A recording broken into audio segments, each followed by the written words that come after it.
வீட்டிலிருந்து ஒவ்வொரு மனிதனும் வெளியே வரும் பொழுது அவனை நோக்கி இரண்டு சைத்தான் இருப்பார்களாம். தெரியுமா ஹதீஸ்? அல்லாஹ்வுடைய தூதர் ரசூல் ஸல்லல்லாஹு அலைஹி வஸல்லம் அவர்கள் சொன்னார்கள், ஒவ்வொரு மனிதனும் வீட்டிலிருந்து புறப்படும் பொழுது அவனுக்கு எதிரே இரண்டு சைத்தான் நிற்பான்.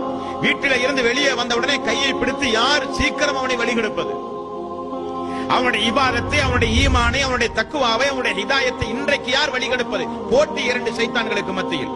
பிஸ்மில்லாஹி தவக்கல்து அலல்லாஹ், நான் அல்லாஹ்வின் மீது முழு தவக்கல்து வைத்து இதோ நான் புறப்படுகிறேன் என்றால் சைத்தான் பயந்து போகிறான்.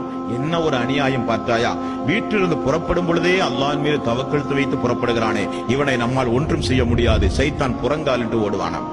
ரசூல் ஸல்லல்லாஹு அலைஹி வஸல்லம் அவர்கள் சொன்னார்கள், நோய் நொடிகள் நீங்க, துன்பங்கள் நீங்க, நாள் நட்சத்திரம் பார்க்கிற மக்களுக்கு, சகுனம் பார்க்கிற மக்களுக்கு, ஜாதகம் பார்க்கிற மக்களுக்கு ரசூல் ஸல்லல்லாஹு அலைஹி வஸல்லம் அவர்கள் எவ்வளவு அற்புதமான துஆவை எல்லாம் அல்லாஹ்வுடைய தூதர் கற்றுக் கொடுத்தார்கள்.